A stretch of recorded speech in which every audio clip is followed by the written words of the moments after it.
Before I get to the preview for MLS Match Week number 14 and the weekend games, I am going to quickly do a News of the Week video. Originally, I wasn't going to do a News of the Week video because, it was a very slow news week last week. And it turns out that I think the MLS gods probably heard me say that, and they decided to slap me with some big, important, relevant news on Wednesday that I just have to talk about in a News of the Week video, and that I just cannot skip it. So with that being said, that's what this video is all about, talking about those news that happen mostly on Wednesday. There are some that happen on Thursday and some happen last week. But the first news I'm going to be talking about is Bruce Arena, who all this time I thought that once he was announced as the head coach and the technical director for the New England Revolution, that he just start right away. And it turns out that that was not the case. It turns out that this week, on Tuesday, he finally arrived at the New England training camp and start to know a little bit about the players and start kind of like setting up the team. And that all this time that I thought he was already taking in charge is basically false. And I'm surprised nobody actually realized that. Like, I mentioned it a couple of times in the preview and the review, and nobody even said in the comments below saying that, hey, he's not actually taking, like, he has announced to be taking over New England, but he isn't really physically taking charge of yet. He's still kind of like just need a couple of weeks before he will take charge of the team, which, on Tuesday he took charge as kind of a head coach with the training and all the practice that was going on in the middle of the week. But there's a big question of whether or not if he is going to be coach his first game heading into this weekend, because this weekend New England is playing against the Galaxy. And if you know Bruce Arena very well, and if you've been an MLS fan for a long time, you will know that Bruce Arena has a big connection to the LA Galaxy, and that was the last team that he coached. I mean, it feels like almost a Hollywood script if Bruce Arena coaching for the first time in MLS in 4 years, coaching for the first time as a head coach since of course he resigned as the national team head coach a year ago in that embarrassing 2-1 loss against Trinidad and Tobago, that he will have kind of a Hollywood script kind of return against his former team. And Bruce have already said that he is still undecided because he felt like he's going to get distracted from this game. And I don't blame him. Like, anytime when you're facing against your former team, and especially that former team is a team that you have a strong connection and have won titles against, or a title for that team, it's obviously going to be very hard to face against them because you still have kind of an attachment against them, even though you know that you have to forget about that and see if you can, of course, try to beat them in a match day. So, yeah, that's why Bruce Arena is kind of undecided about this. Although, for me, I hope that he actually does coach in this game, because there would be so much headlines if he does decide to coach this game. Like, Bruce Arena, first time coming back as the head coach of New England, and that he decided to come back for the first time against his former team. And what if he does beat his former team? Like, what would he say during the press conference and post-game? Like, what does he still kind of have that attachment? There would be so much headline if that, of course, happened. But like I said, he's still undecided that he whether or not if he's going to do it. And if he's not going to do it, then unfortunately there won't be those kind of headlines. But yeah, moving on. Speaking of the head coaching role, the Rapids look like they might have finally got their next head coach. So after Connor Casey has been taking charge of this team as an interim, it looked like Robin Fraser might be the guy that is going to replace him, and that he is going to be the permanent head coach of the Rapids. Now, on one hand, Robin Fraser, in some way, I think he definitely does deserve another chance in terms of being an MLS head coach. He's been an assistant coach for a long time with a very successful MLS team that is Toronto FC. And, I feel like he definitely need to get a shot in terms of being an MLS coach. Although I understand why Rapids fan would not like this, because they know that Robin Fraser, when he was the head coach of Chivas, and that, yes, he has been an MLS head coach before, it did not end up very well. And that the last thing Rapids fans want to see with their next head coach is that it's a guy that has no connection with the team. It's a very high risk and high reward kind of scenario, and that every time when that happens, it failed miserably. So, yeah, it'll be very interesting to see if the Rapids would do that. And honestly, like I said, it's a very high risk, high reward kind of maneuver. And, so far, the Rapids, they have kind of been known to try that kind of approach with the high risk, high reward kind of way of hiring head coach. And that if Frazier does get hired with the Rapids, would he be successful, and would the Rapids fan be happy about that? Like, there's no doubt that Rapids fan will not like this because it's a high risk, high reward maneuver, and that it won't take very long if Frazier does not get this team at least in some way a respectable kind of MLS team. I mean, he doesn't need to get this team being the best team in MLS, but at least being kind of just not downright suck of a MLS team. I think that Frazier would do fine, and that Rapids fan won't immediately go into his heads and say that he should not be the head coach of the Rapids. But moving on, and honestly, this news really make me very depressed and very sad and kind of almost broke my heart. And I'm not even a Montreal fan. And if you're a Montreal fan, I can't imagine what you are dealing with this news, because today it's announced that Nacho Piatti has re-injured his knee and that he's now out for 8 to 12 weeks. And this is after he made his first start ever since he suffered an injury and kept him out for the first 2 months of the season. And that it looked like he's finally back, and Montreal fans were happy the fact that he's finally back and that we got our main man again, only to find out that he has re-injured that knee in the last game against RSL, and that, yeah, he's out for 8 to 12 weeks. Like, this has to be very devastating for the Montreal Impact, but overall, it's just really sad to see probably one of the most underrated MLS player, and probably a player that I know a lot of people, once Piatti move on, won't mention his name as some of the top of the list as one of the best MLS player to play in this league, even though he has the number to back up.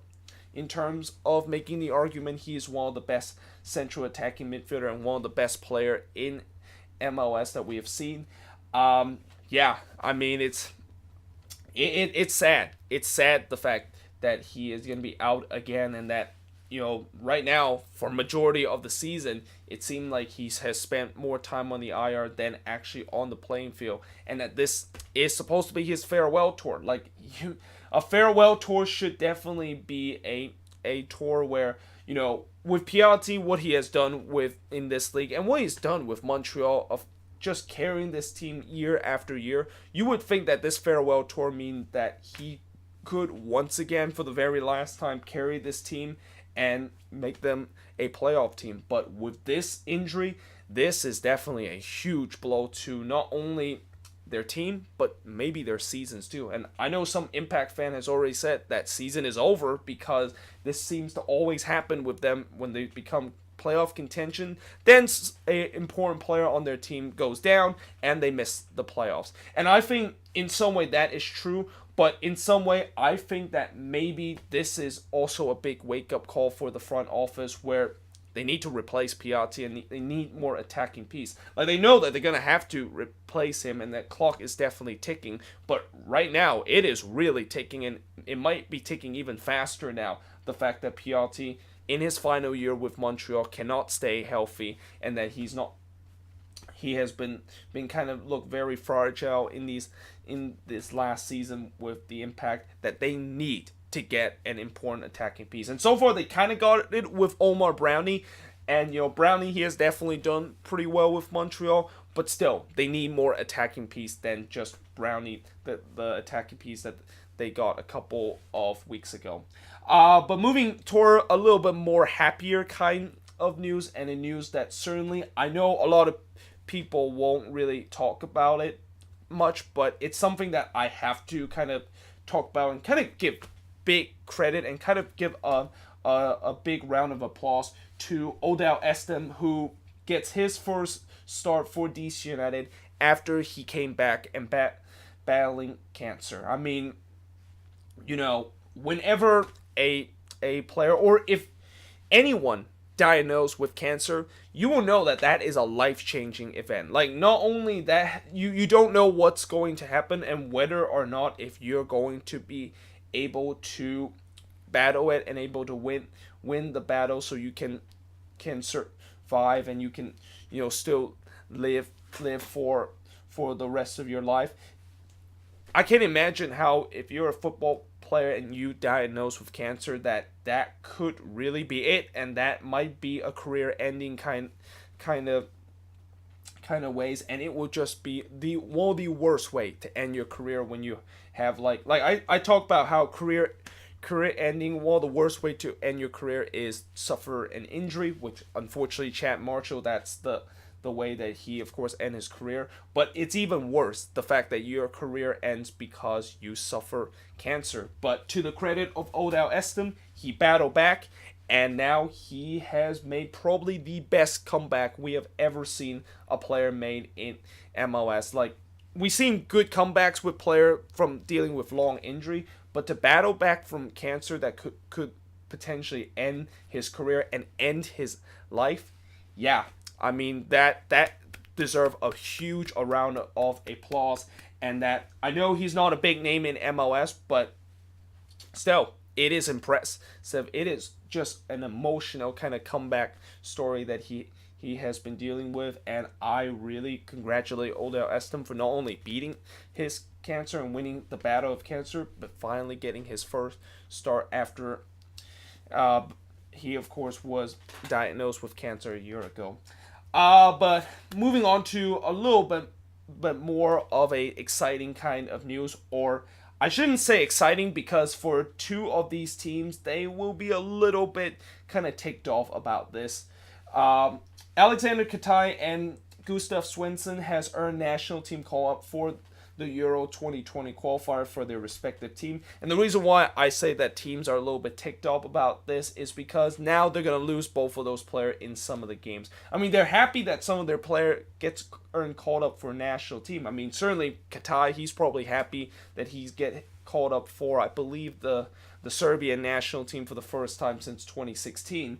But that is a bit of a loss in terms of the attacking threat that the Chicago Fire has, and that Khatai, this season, he has been pretty decent, and he has scored a couple of decent goals and has contributed in terms of that good Chicago Fire attack. But now losing him is going to be one weapon that the Chicago Fire will be missing. And as for Swenson, he is just such an important piece to this Seattle Sounders midfield. He's pretty much like the next Ozzy Alonso for Seattle Sounders, and that now they're going to lose him. And especially the Sounders, as I mentioned, they're losing so many players in their next couple of games because of Copa America or even in the Gold Cup. Yeah, it's an even more devastating loss that now they lost Swenson, and they basically have nobody left in their team, and that they're going to have to recall their reserve and even some of their USL affiliate player just to kind of fill in those gaps. So yeah, in some way teams will be happy that their player made it to the national team, but in some way they will also be ticked off because now they have to scramble in terms of finding a way to replace those guys.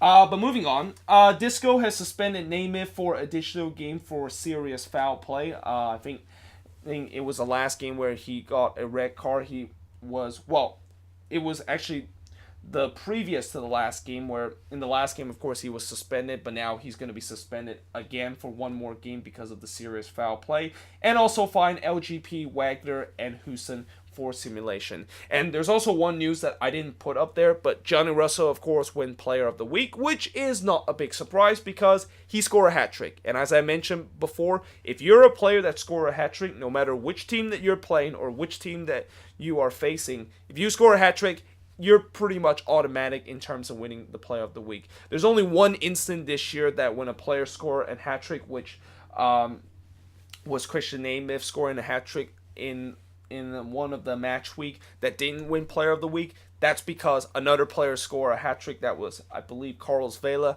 And the only reason why Vela won that instead of Naismith is that Vela not only score a hat trick but also assisted 2 goals, whereas Nemeth didn't assist any, and that Vela just had a better stat than what Nemeth had. But that's usually only a rare occasion when you see one or more than one player get a hat trick. Other than that, if you score a hat trick, you're automatically Inter and probably going to win Player of the Week. So congratulations to Johnny Russell for winning MLS Player of the Week. And lastly, there is a new Liga MX and MLS League Cup tournament that will be set up in July. And there's going to be 4 MLS and Liga MX team that's going to be facing each other. Chicago Fire, the Galaxy, who was the other team? I think DC is the other team that's in this tournament. But you know, there's going to be 4 MLS team facing 4 Liga MX team, which is Cruz Azul, Tijuana, America, and also Tigres. That's going to be there for this tournament. And I'm pretty sure that while this sounds like an interesting tournament, it's not. This is basically Superliga 2.0, and if you don't know what Superliga is, it used to be an old kind of cup tournament just like this, where a couple of MLS teams face against Liga MX team in this tournament, and the only reason why they did it is because of cash, and just to prove that, yeah, MLS is definitely better than Liga MX in terms of the CONCACAF region. This is a big cash cow kind of tournament that everybody hates it, the fan hates it, the team and the head coach hates it, because that means more games in their schedule, even though they don't need to. And especially this year, I think head coach even hated it even more, because this year the schedule are shorter and they have more midweek games. And keep in mind, all these tournament games will happen in the middle of the week. So yeah, not only now you have more midweek games to play in the league, you now have unnecessary more midweek games to play just because to play this pointless kind of tournament. So yeah, I'm just glad that the Quakes are not involved in it. If the Quakes are in this, then I would definitely not be happy with it, because it's pointless. And even if they are in it, I will probably not even go to those games, because there's just no point in watching it. Like, it sounds fancy with the way that this is a League Cup tournament, and yes, there will be a trophy that will present at the end of the day. But at the end of the day, if you're going to have a Liga MX versus MLS kind of tournament, I mean, you already have the Campeones Cup.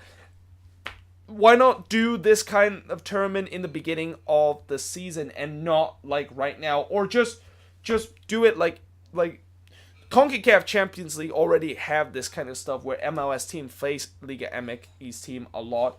And we've seen that when that happens and when that is like the most competitive edge, you know, why in the world do we need to have another tournament like this that is probably not going to be competitive, and that none of these two teams are even going to field their best player? It's just a big cash cow kind of tournament that will just bring in revenue for both of these leagues.